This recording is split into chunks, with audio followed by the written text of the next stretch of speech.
Alrighty, so traditional publishing, big scary traditional publishing. How does it work? Because if you haven't done it, it's probably like, haha, what do you even do? So how it works is a traditional book company buys the rights to your manuscript. That's pretty self-explanatory. But usually, especially nowadays with so many authors, you have to almost, if you want to get to a big publishing company or even like an average one, you have to be represented by an agent. And they will help you negotiate the deal with the publisher, and they'll kind of be like, hey, I endorse this writer. They're not just another wannabe hobby person who's sitting in their basement writing. And then in return, the agent gets a percentage of your royalties, so the payment you get per book. You should never have to pay an agent up front. If you have to pay an agent up front, stay clear. It's not a good route. You should not be paying for anything up front when it comes to publishing. So yeah, be aware of that. And you can check out this website below. I got this information from there if you want to read anything else about traditional publishing. So that kind of makes it sound straightforward enough. You know, it's like, okay, you get an agent and then you publish. But in some ways, it's actually more complicated than self-publishing. I can say this from experience. I've done self-publishing and I'm currently looking for an agent right now. I've been sending out a few letters. Haven't done it a lot, but it's still very difficult. To find an agent, you have to write a query letter. So what is that exactly? For those of you who don't know, it's basically everything the agent needs to know about your book. So that can include your word count, your genre, your title, a section about your book, kind of like the back cover blurb here. All that information, you basically write a version of that to them and try to convince them, hey, my book is interesting. Isn't that what we're all trying to do? And then also a short bio about yourself. So overall, this query letter has to be a page long or less. Now, of course, you can submit one that's longer, but then agents get ticked and they're like, I don't want to read all this information. Goes in the trash bin or the virtual trash bin. So you want to keep it a page long or less. Let's go through this step by step, and I will be listing a website in a second here, and you can go there and you can look at an example of the letter. Unfortunately, with this screen, I couldn't fit a letter that you guys could actually read legibly on here, so we're just going to go through it in sections. So here's some to-dos, some good things to do with your query letter. With the greeting, start it out simple. Dear John Doe. No mush, no elaborate title. You want to list your agent name to show that you're actually addressing them and you're not just sending out a bunch of mass query letters, even though you probably are. Check for unique spelling with their name. Obviously, John Doe is a really simple name, but they aren't all. I'll show you an example of that in a minute. And then if you're using Mr., Mrs., Ms., or Miss, make sure you get it right. Section 2, about your book. This is going to be probably the longest section. It's going to be 1 to 2 paragraphs. And it's going to cover your main plot, your characters, your general conflict, and all that sort of jazz. So you're going to want to make this unique and interesting. This is what is going to sell your book. And also use your author voice. So for those of you who are familiar with that, it's kind of your unique style of writing. You want to show the agent kind of what your writing is going to look like in a very short amount of time. So don't sound robotic, just kind of write how you wrote your book and portray it in a way that is going to be similar. So once you have that written, you're going to get to your author bio. That's only going to be about a paragraph long. Here you can list your writing experience if you have any, like if you've published in any magazines or articles. If you have any notable achievements for writing contests, you can also list that there. You can do a little bit about, say, your work life, especially if you have something that is pertinent to writing. So say you are writing crime detective novels and you're a police officer. Sure, it's not directly related, but it's similar enough that they're going to be like, oh, okay, so this person actually has some experience dealing with these type of people. They've got some credibility, so that is a great thing to list. And degrees as well, you know, if you have any pertinent degrees. I usually say that I have communication and education just because, but communication is great because half of writing is marketing and personal relations with people. You want it to be all about writing, but unfortunately a lot of it is marketing politics. So you have to be able to communicate with people, be a team player with your agent, etc. And lastly, you can talk a little bit about your personal life, especially if it's something interesting about your writing. Again, like I said earlier, I'm an equestrian, I'm a martial artist, so I write some medieval fantasy. That's good to know that when I'm talking about horses, I'm not making stuff up. I've been riding horses independently since I was 12 and riding them randomly sitting on my mom's horse bareback and trotting up hills and almost scaring her to death since I was probably 6. So I've always been around horses, and that's just a unique credibility lender to my book, because for those of you who have not read it, there's a lot about horses in there. So if you have something like that, that is a great place to list it. And then lastly, the closing line. So this is going to be pretty short. It's only going to be 1 to 2 sentences.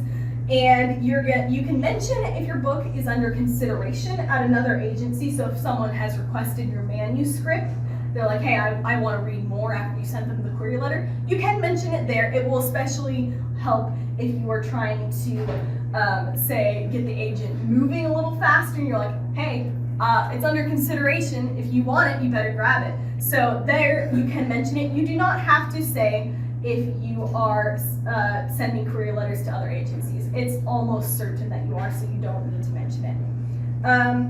Close it with something short and professional. Thank you for your consideration. Again, I went to a writer's workshop of a published author. He's a New York Times bestselling author, Jack Castle, and this is his advice here as well. Thank you for your consideration. No mush, no gush, but also showing the agent that you're respectful of their time. And then you can include your name, your phone, your email. I include my website address. If you're sending by snail mail, you can include your physical address. Most agents do not like snail mail unless they specifically ask for it. Send it over email, or if they have an online form you can fill out. That works too, but generally I don't include my physical address. So those are some good things to do. What are some things we want to avoid? Let's break down my sections again. So, my dearest, most fabulously desired agent.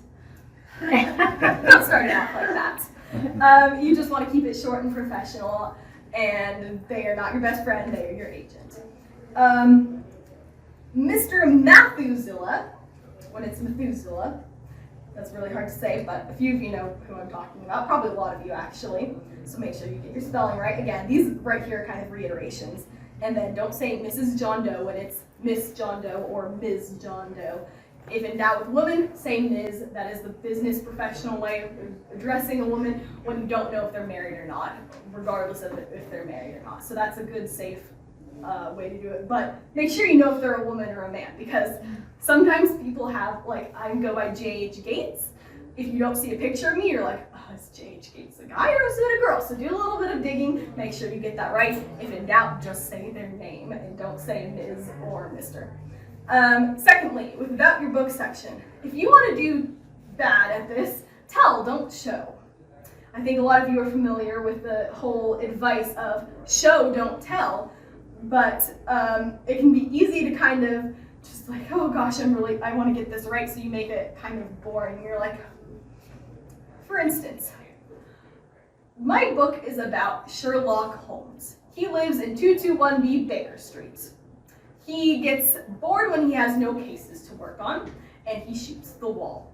Okay, that is a great example of telling. If the author of Sherlock Holmes had sent out his book queries, if they had them back then like that, he probably would not have been accepted, and we would have lost one of the funnest stories that I personally enjoy. So make sure you're showing. Use active wording.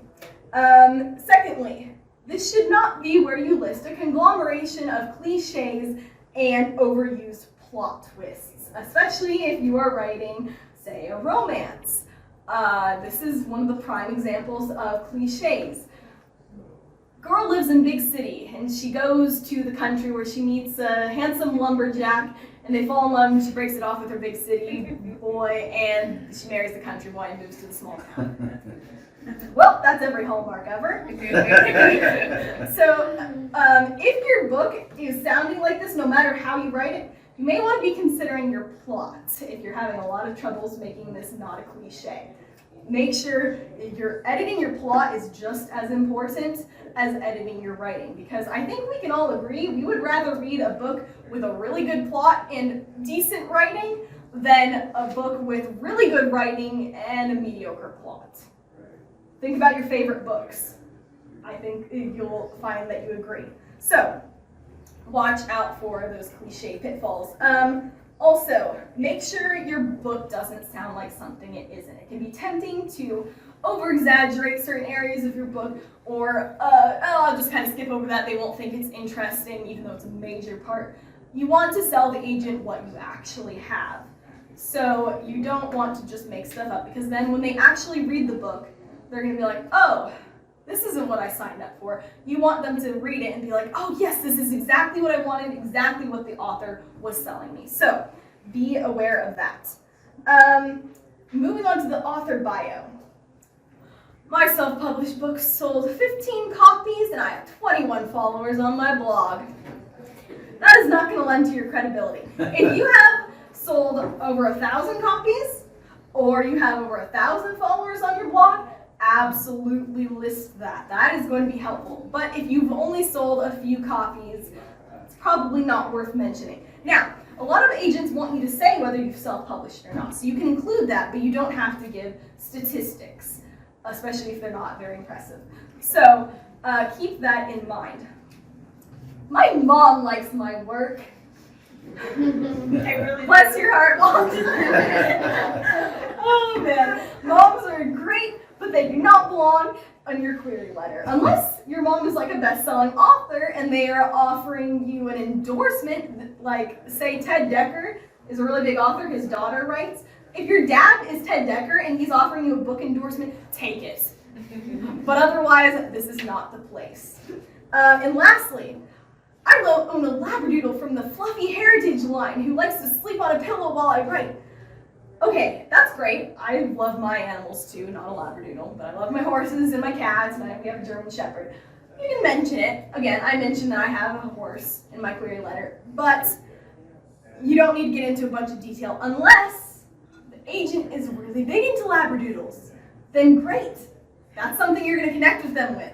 But otherwise, they don't need to know what heritage line your Labradoodle is from. And again, with the closing, thank you from the bottom of my heart for taking me on. I promise I will not waste your time, and you just really mean so much to me that you're reading this letter. This is a business transaction. You are not begging for scraps from the table. Don't put in all that mush and gush. Just keep it professional. This is not where you do a little self-spiel about how much you think they and other readers will enjoy your book.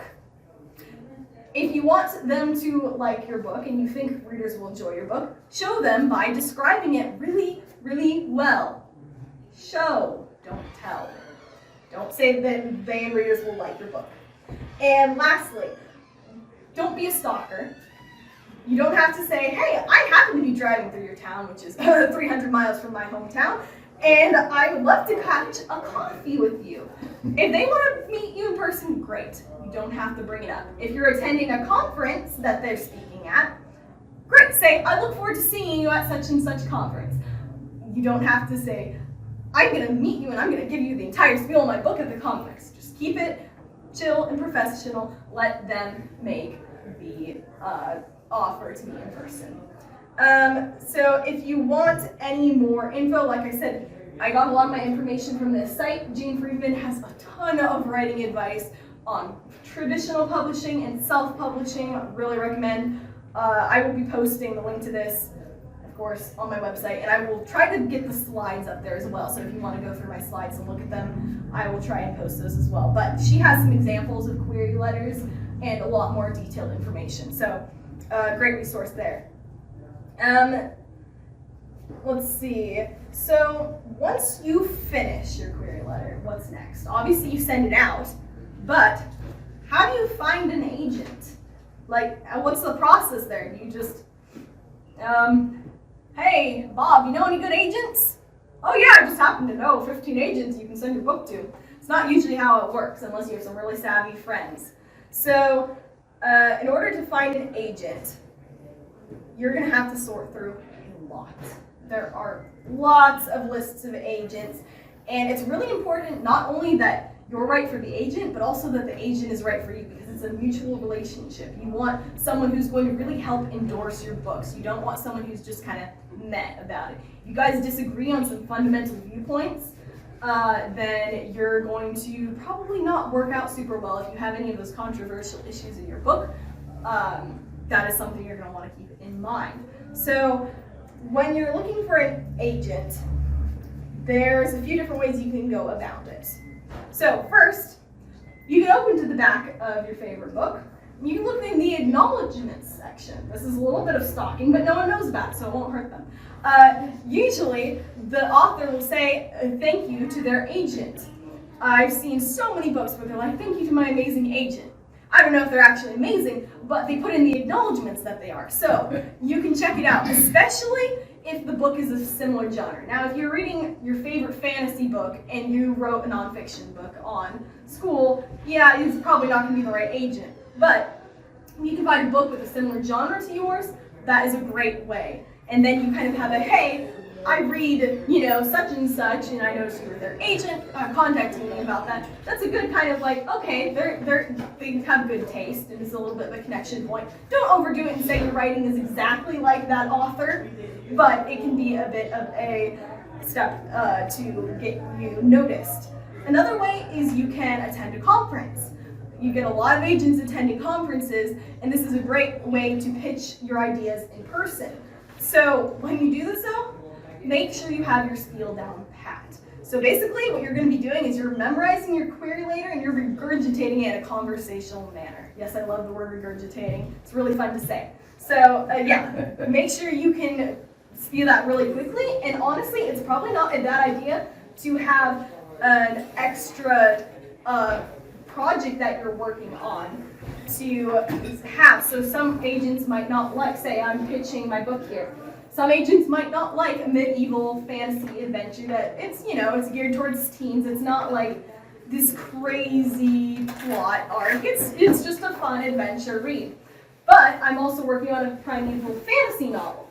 And they're like, oh, okay, now that one I'm interested in. So that is a great way to catch an agent. If they don't like one of your projects, have another one on the back burner. Make sure you have that spiel down too. So it's a lot of memorizing and a lot of personal relations, but it can be great to talk to people in person.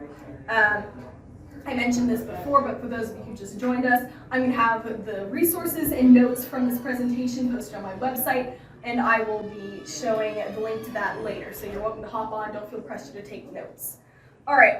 Thirdly, to find an agent, you can hop on some online lists and look for agents. So a couple of these are Query Tracker, Query Shark. They have some resources with specific agents. Say if you're a Christian author, then you can go on there and you can find Christian agents. If you're a YA writer, you can go on there and you can find YA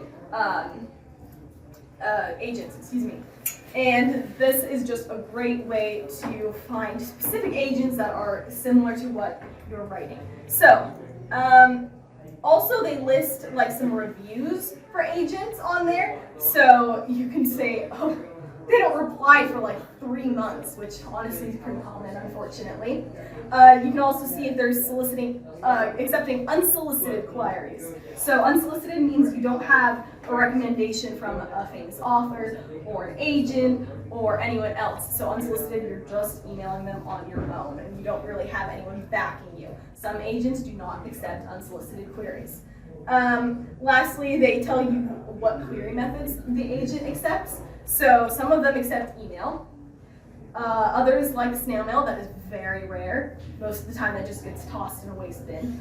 And some of them have an online form they want you to fill out with some very specific information. So the online agent query tracker or whatever it is, you can see the online form if they want you to do that, or email, or etc. So when you finally get that agent, and I do mean finally, They will help you sign on with a publisher, negotiate a price, and basically how that's going to work is the agent will help you. Once you get that price, the publisher will pay you a certain amount of money up front. So I don't know, it could be anywhere from $1,000. If you're a really big author, it might be like $15,000. Probably not, don't get your hopes up. And then once you start selling copies of your book, you will get a certain amount per book. With traditional publishing, it is a small royalty. Self-publishing, through Kindle specifically, you get 60% and they get 40% of the payments, and then and then there's the cost for the actual book. So maybe it's $4 for the book, and then if you're selling that for say $15, you split that profit with Amazon. Whereas with traditional publishing, I looked this up a while ago, and I don't have a statistic for you, but I think it was somewhere, like 6 to 10%. It's a lot lower. So you get that upfront payment, and then they dock your royalties until that payment is paid off. Most authors don't get enough royalties to ever pay that initial, say, we'll go with an average of $3,000 off. They don't sell enough copies, which is why it's important that you market your book as well as the publisher, because you want them to want to sign on for another book deal with you. From there, you'll have professionals edit your book. That will not come out of your own pocket, and they will also design a cover for you. Now, unfortunately, you don't get a lot of say with the cover that they design for you. It's going to be kind of like, okay, we'll get a general idea, maybe from the author if you're lucky, and then they're going to design it for you. So, one thing I'd like you to keep in mind with traditional publishing, if you write a book, let's be honest, it takes us a long time to write that first book. Some of us, it takes 6 years. I was watching some seminars on writing and all that. It takes a lot of people like 6 years to write their first book. Let that sink in while I take a drink of tea. So, you spend 6 years pouring your heart and soul into your book, and you finally get that agent, you finally get signed on with a publisher. They're like, we really love your book, and we want you to write a sequel in 9 to 12 months. I'm not kidding. They want you to pound out that sequel within a year so they can get that out there, because fans don't want to wait another 6 years for you to write that book. Especially, so if you sign on for a series, that is something you have to keep in mind. Yes, you could write a series and then you pitch it to a publisher and you're like, hey, I have already written the second and third book, so great, I don't have to worry about that. But still, if you are going in for writing in the long term, you're going to want to be able to write a book in faster than 6 years. I think it took me about to write Rise of the Forgotten, and then I rewrote it last year, which took me I also wrote my second novel, which is not available, the fan fiction. That one took me like 2.5 years because I was writing someone else's universe and it was really difficult. And then the Hinterlands probably took me 1.5 years, and that was while I was doing school, and training a horse. So you need to be able to pound out books pretty quickly if you want to do it commercially, especially with a traditional publisher. So those are all things that you're going to want to consider when you're thinking about self-publishing versus traditional publishing. That's the nice thing about self-publishing. You can write all your books, you can edit them for 6 years, and then you publish them and they're all done and ready to go, and the readers you get to release them whenever you want. You get to design the cover. So it's a bit of a catch-22. You know, some things are good about traditional and some things are good about self-publishing. It just depends how you function. We've got about 15 minutes left, I believe. But first, before we get to the writing section, which is pretty short, don't worry, I'm going to let you go eventually, guys. Are there any questions on traditional publishing? I love how that slide falls away. It's really satisfying. Yes? So do you have any recommendations if you're doing a series? Do you present the first one, or do you wait till you have more under your belt? Any thoughts? For traditional publishing specifically, or both? I don't know. Is there a difference? Well, so with self-publishing, obviously you get to release this on your own. I would not recommend it if you write, say, your first book, self-publishing it if it's going to take you another 6 years to write the sequel. You want to get those out within a year of each other. So if that's what it takes, writing it first, the first, couple books, go for it. Write those books and then self-publish them. Similarly, with a traditional publisher, if you take a long time to write a book, you're probably going to want to finish those first maybe 2.5 books at least, and then pitch to an editor or an agent, excuse me. But if you're a fast writer, then it's kind of up to you. Maybe if the publishing company wants a bit of say in the second sequel, I don't know. You might not have to change as many things. Personally, I haven't gotten to that point. But it really depends on how fast you can write things. Make sure you know, and you're not just like, I could probably write a novel in a year. If you haven't done it, it's really exhausting. Of course, some of you crazy people write it in a month. So then there's those people. Yes? So why did you self-publish and now are choosing to go to self-publishing? Yeah, that's a really good question. So originally self-published because I just wanted books for friends and family. Hey, come on in, take a seat wherever you like. And that's why I chose to self-publish. And then of course I really upped my cover. I really got it looking a lot better. And now I'm of course selling it to bookstores, take a seat wherever you like, and all that. I'm choosing now to do a traditional publisher because they will do a lot of advertising for you and really help get you an audience. So I'm going to be what's called a hybrid author, where I self-publish some books and I traditionally publish others. You get a lot more money from self-publishing, but traditional publishers get you a lot more advertising. So I'm kind of getting the best of both worlds, so to speak. So I can do a lot of things on my own. I've got my own books that I can just kind of sell at my, my leisure, I guess you could say. And I would not pitch this necessarily to a agent or a publisher just because, I really think it's a good book. It's a good adventure, clean, but there's a lot of books like that out there. It doesn't have as much of a market, whereas my primeval novel that is upcoming and I'm trying to pitch to agents, that's more, I guess, what you would call the fresh. Literally on every agent's thing ever, they're like, we want fresh stories with unique characters. Yeah, that's gonna happen with, all these people writing books. You're gonna get that one author who just came up with something totally fresh, but they do want some more unique things. So I'm just choosing to do both so I can get a little bit of the best of both worlds. So that's a really good question. Are there any other ones? We're gonna have one more chance for Q&A, but any more questions? Yes? With the contents of your, on your query letter, when you're talking about your book, Yeah. if you have written a type of book where, say, you have a plot twist or like a surprise, Right. do you include that in the query letter, or do you sort of? Okay. Yeah, that is a really good question. So, do you include those plot twists? The answer is, where is it? Is this the plot twist at the beginning of your book? Is it at the end of your book? And do you think that that plot twist is going to help sell that to your agent? Now, don't worry about spoiling it for them. You're not going to be like, oh, I don't want to spoil anything. You're also going to write what's called a synopsis of your book. Some people want that about a page long. Some people want it a lot longer, like a few thousand words.